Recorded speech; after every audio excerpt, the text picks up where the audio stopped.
10% Happier by Dan Harris, summarized by James Clear. The book in 3 sentences: practicing meditation and mindfulness will make you at least 10% happier. Being mindful doesn't change the problems in your life, but mindfulness does help you respond to your problems rather than react to them. Mindfulness helps you realize that striving for success is fine as long as you accept that the outcome is outside your control. 10% Happier summary. This is my book summary of 10% Happier by Dan Harris. My notes are informal and often contain quotes from the book as well as my thoughts. This summary also includes key lessons and important passages from the book. My preconceptions about meditation were misconceptions. In my experience, meditation makes you 10% happier. Some of the traits we think are fixed, like a quick temper, moodiness, or compassion, are learned skills, not fixed characteristics. Many people assume they must be paranoid and worry if they want to stay at the top of their game. People care a lot about the bio on an author's page. The best parts of Eckhart Tolle were a form of Buddhism. Most improvements in life make very little difference, and that's fine. We spend so much time searching for transformational change in one easy step. But can we all just admit that we are looking for the easy way out here?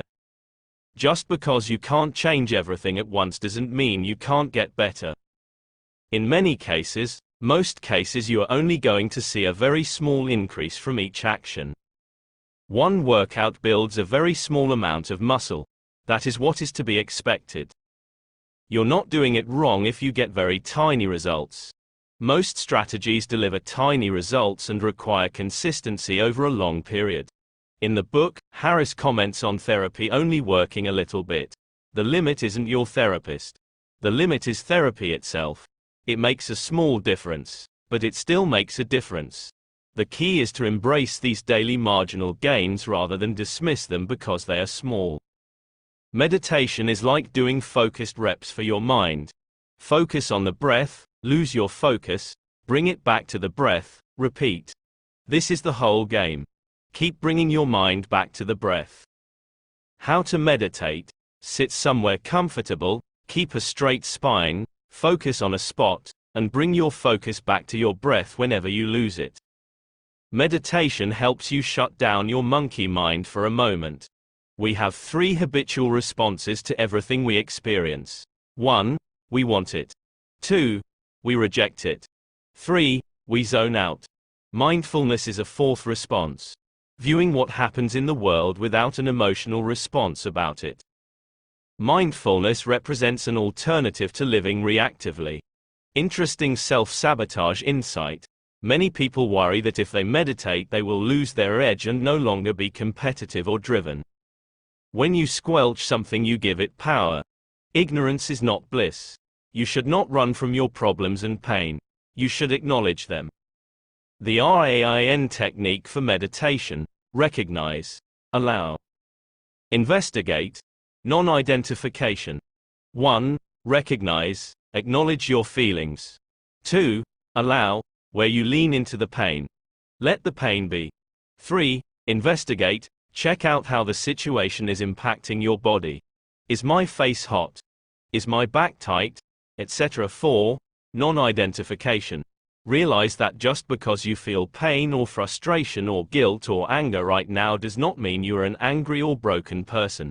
It is simply a phase happening at this moment, not your identity as a person. Mindfulness seems to be about awareness of the self. You recognize and acknowledge the things going on around you and the emotions you are feeling.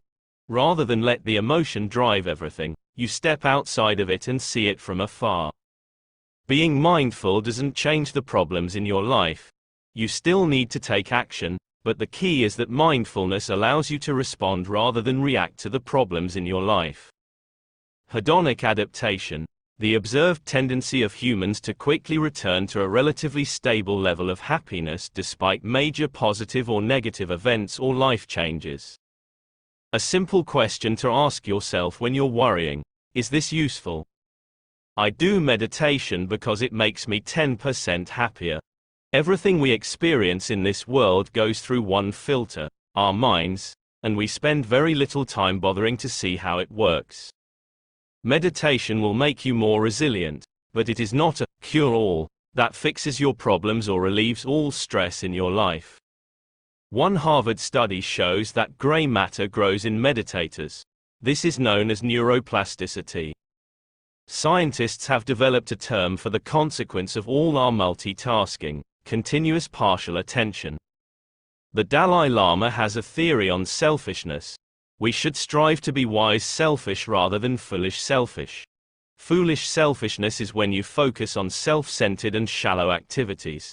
Wise selfishness is when you show compassion and help others because it benefits you and makes you feel good. Compassion is in our self-interest. Make eye contact and smile at people.